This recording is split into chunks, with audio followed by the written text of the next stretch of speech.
Hello students, how are you all? I hope you all are doing good. Children, as you all are aware that we have finished chapter 4 heat explanation, and along with that we have finished with the NCERT book exercises. And as I've told you earlier, that we are going to discuss few more questions related to this chapter. Today, in this today video, we are going to discuss. I'm going to write the questions on the board and we will discuss. After discussion, you can write the answers in your own word. It is not necessary that you have to write it the same answer which I am speaking, but that answer must be meaningful. Since you are in class 7 and you have this ability to write the questions in your own word, and if we will find it out anything which is wrong, so we'll correct it in the class itself.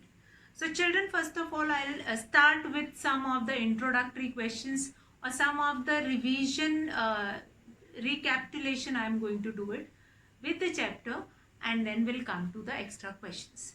Now children, first question: what is the normal body temperature of human beings? What is the normal body temperature of human beings? So these questions which I am asking you verbally, these you are not supposed to write it down in your notebook, but you must remember these questions what I am asking from you. Now, what is the normal body temperature of human being? So the normal body temperature of a human being is 37 degrees centigrade or 37 degree Celsius.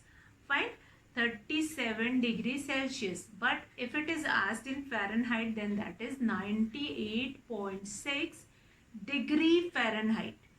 So you are going to ask from me, ma'am, sometime you are telling the temperature in Celsius, and if it is not asked in the question that tell the temperature, then both the answers are correct. Like 37 degrees Celsius is also correct and 98.6 degrees is also correct. Now children, will come to the next question.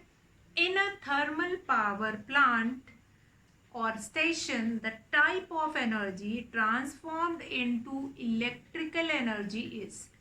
So as you all are aware of it, and I have told you in the class also that in thermal power plants, electricity is generated by the heat energy of coal. So what kind of energy is converted into electrical energy? That is heat energy converted into electrical energy. Now in India we have different thermal power corporations like NTPC. We have the different thermal power plants also in different areas which supplies electricity in their particular area. Now they use, earlier they will be made up of coal only. They are using the heat energy of coal, and then they will that they will heat up the water, and that heated up water will produce steam which will pushes on the turbine, and turbine is connected with the generator to produce electricity. So electricity is generated in thermal power plant by using heat energy. Now we'll come to next, the widely used scale to measure temperature is. Now this answer I have told you earlier also, the widely used scale is Celsius. Most of the time, even in the weather report also, if you will find it out, the temperature is written in Celsius only. Now the highest reading of a clinical thermometer is. Now the clinical thermometer varies from 35 degrees centigrade to 42 degree Celsius. 35 degree centigrade to Celsius to 42 degree. So the highest reading is 42 degrees Celsius. Now next is, the thermometer used to measure human body temperature is, that is clinical thermometer. And if it is given in answer clinical or digital thermometer, then both will be correct. So these are few of the multiple choice question or single one word answer question. Now we'll come to next. Now, who proposed Celsius scale? Who proposed Celsius scale? So now the answer here, that who proposed the Celsius scale, that is Anders Celsius. Who proposed the Celsius scale, that is Anders Celsius, in the year 1742. In year 1742, a Swedish astronomer whose name is Anders Anders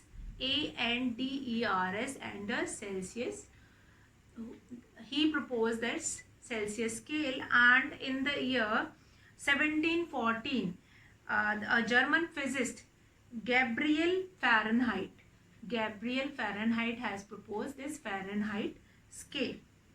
So many of times I have told you also that we can convert Celsius into Fahrenheit and Fahrenheit into Celsius. So to convert Celsius temperature into Fahrenheit or Fahrenheit into Celsius, which temperature you are going to use it, that I will also tell you in this class. So what is heat? Heat is a form of energy. Yes, it is true. Heat is a form of energy. True. Now temperature is measured in is used to measure degree of hotness or coldness. Yes, that is also true. Now boiling point of water is 0 degrees Celsius. That is false. Freezing point is 212 degree Fahrenheit. So again that is false, since that will become 100 degrees Celsius. So that conversion we will see how we will convert Celsius scale. The temperature will convert Fahrenheit into Celsius and Celsius into Fahrenheit. So the two formula I am going to write it down. If you have to convert the temperature, if a temperature given in Fahrenheit, how will you convert it into Celsius scale? So that is the formula for that is C is equals to 5/9. In the bracket you will write F minus 32. So what is the formula here? 5/9 into F minus 32. C Celsius. Now here Fahrenheit. For example, if you have been given that in Fahrenheit scale the temperature is 102 degree Fahrenheit. So how we will be finding this Celsius? So what we will do? We'll put in this formula 5/9 multiplied by 102 minus 32. That will become 5/9. Then this will become 70. So this will become 350 divided by 9. Do the division and then you will get it answer in degree Celsius. So this will become 9 3s are 27, 27 and 80. 9 8s are 72, 80, then again 80 degree Celsius. So 38.8 will be your answer. 38.8 will be your answer. So to convert a temperature which is given in Fahrenheit, to convert a degree which is given in Fahrenheit into Celsius, we are going to use this formula. Celsius is equals to 5/9 into F minus 32. F minus 32. Now, take one more example. If the temperature is,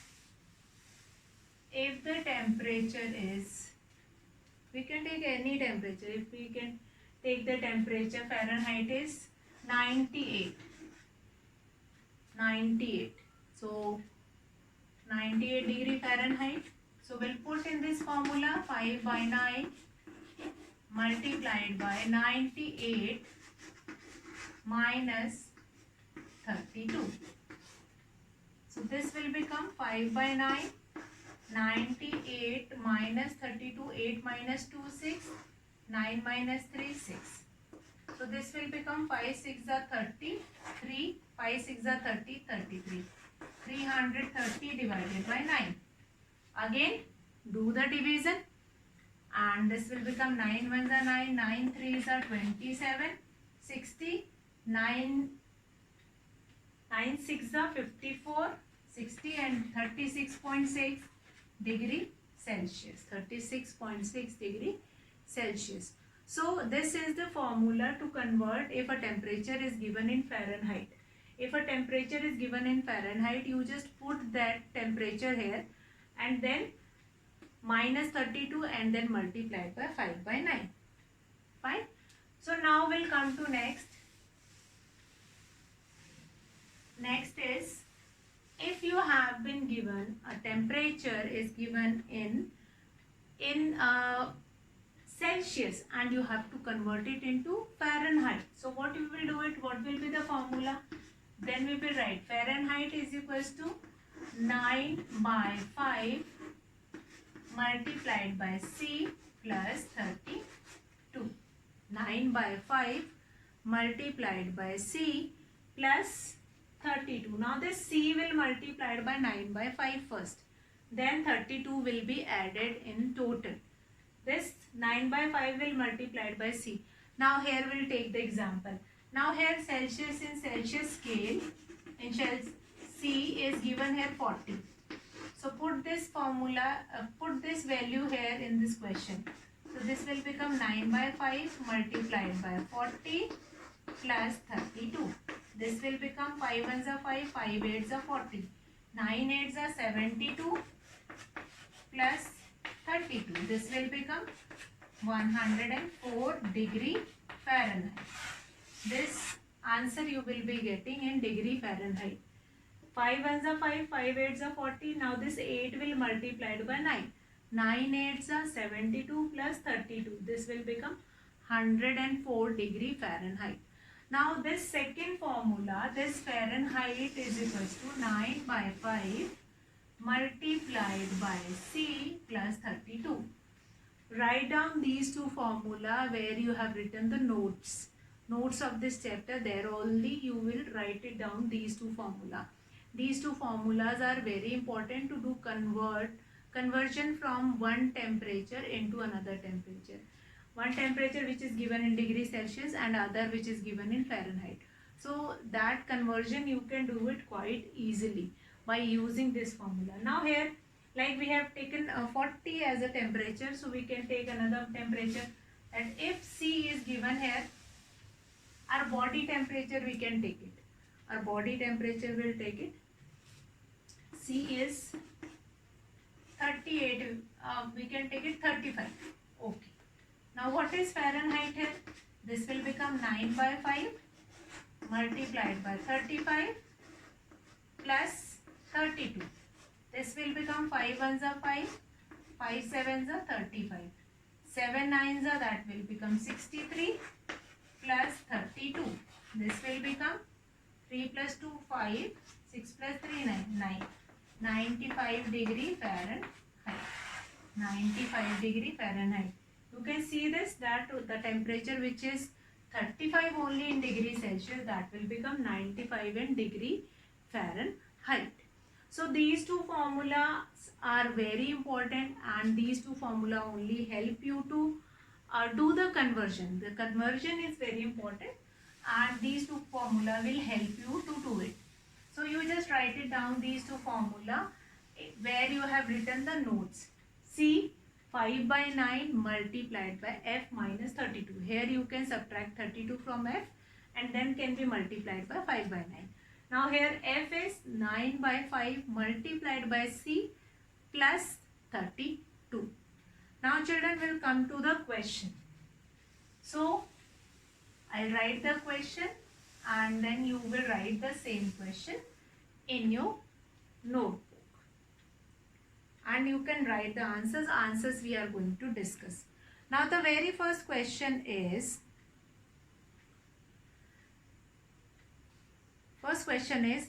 why do we feel hot after rubbing palm together? First question is, why do we feel warm, warm, warm or hot after rubbing, after rubbing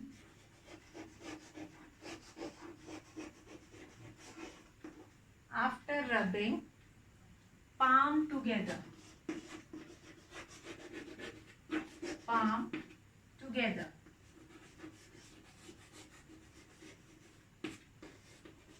So the question is, why do we feel warm oblique hot after rubbing palm together? When we are rubbing both of our hands together, then why do we feel warm or hot?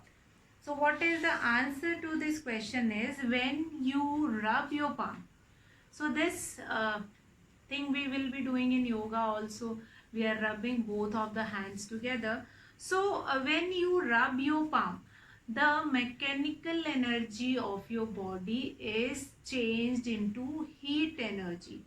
That's why you feel hot when you are rubbing your palm together. So you will write, when you rub your palm together, they become warm. Here the muscular energy or mechanical energy of your body is changed into heat energy. Fine. So when you are rubbing both of your hand together, your mechanical energy, your muscular energy of your body change it into heat energy. That's why you are feeling warm oblique hot after rubbing palm together. When you are rubbing both of the palm, you feel hot, you feel warm. Now that is first question. Now second question, let's take it. Why is it convenient to use digital thermometer? So nowadays, as since that clinical thermometer is made up of glass and it is not safe to handle it. Since if you are not going to handle it carefully, it can be broken easily. So why is it convenient? Question number 2 is, why is it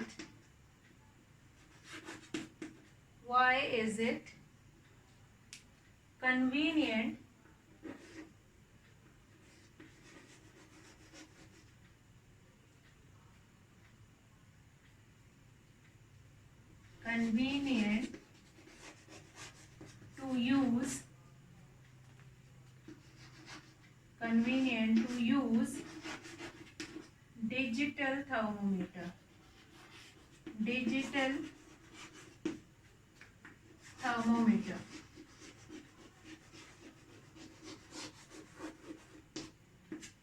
Now whenever we have to tell why is it convenient to use digital thermometer, then we have to specify there that why it is inconvenient to use that clinical thermometer. Since in clinical thermometer we have seen that mercury is filled in the bulb, which is quite risky, and if we will not handle it with care, it can be broken.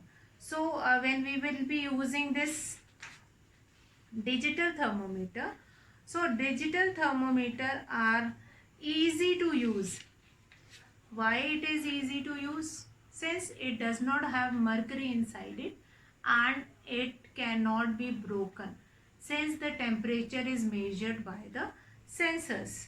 So digital thermometer is easy to use since they are made up of digital sensors which cannot be broken easily. So they are quite easy to use it. So that you are going to write it down in the answer, why it is comfortable to use digital thermometer. Now we'll come to next. How would you dispose of the mercury if a mercury thermometer breaks? How would you dispose of? How this also comes in precaution only. How would you dispose of mercury if a thermometer breaks. If a thermometer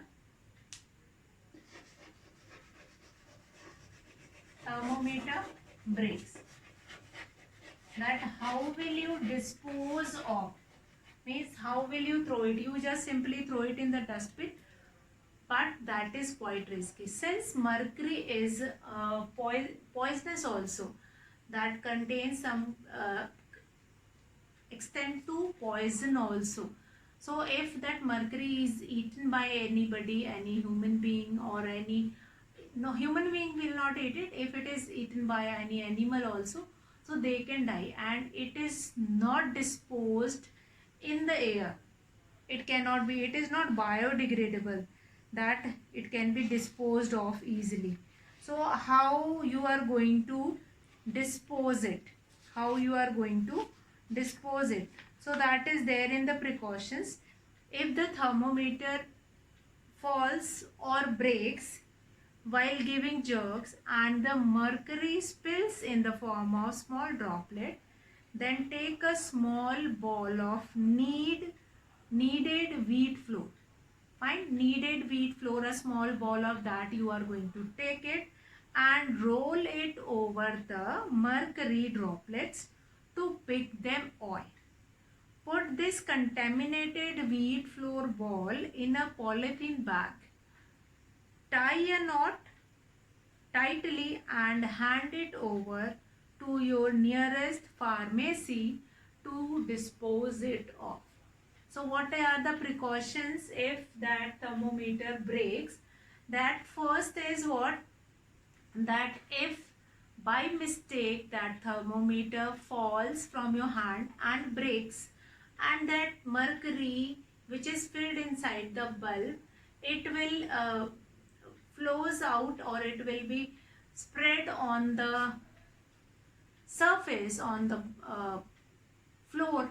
Then what you will do it, that take kneaded flour, wheat flour, and then roll over the mercury. Then this wheat flour, that kneaded wheat flour will contaminated with all the mercury. It contained all the mercury, and then kept that kneaded flour in a polythene bag and make a tight knot and give it to some pharmacy near your house to dispose it of. Since if you will throw it just like that, it will not dispose it of. So it is very important to take all these cares. Now we should not use a clinical thermometer to measure temperature of other object or all these things like near the flame unusually. Now the next question is, so this is important question, that how would you dispose of mercury if a thermometer breaks? So this question number 3, you all will do it carefully.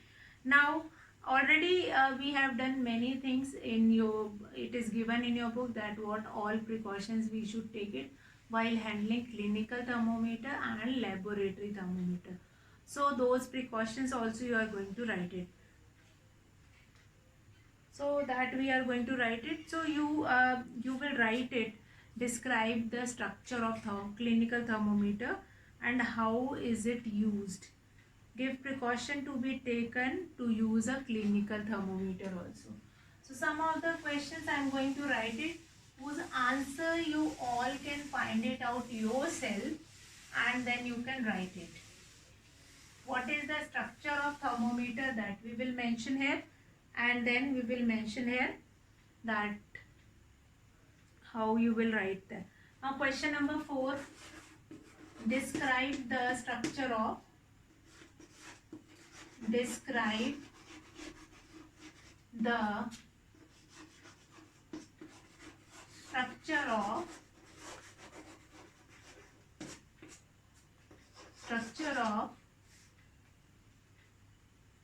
of a clinical thermometer,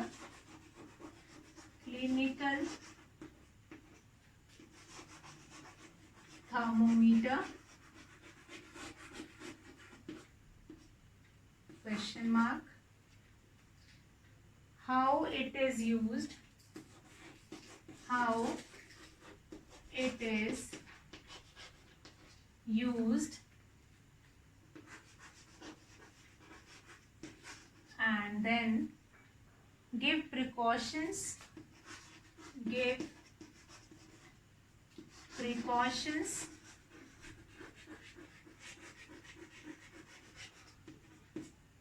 to be taken,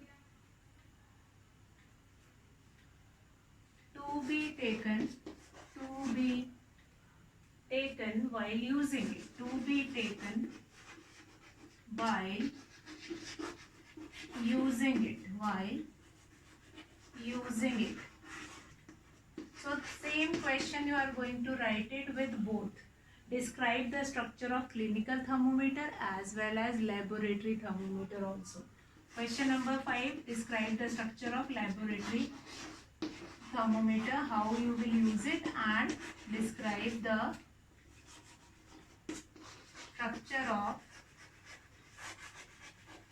structure and precautions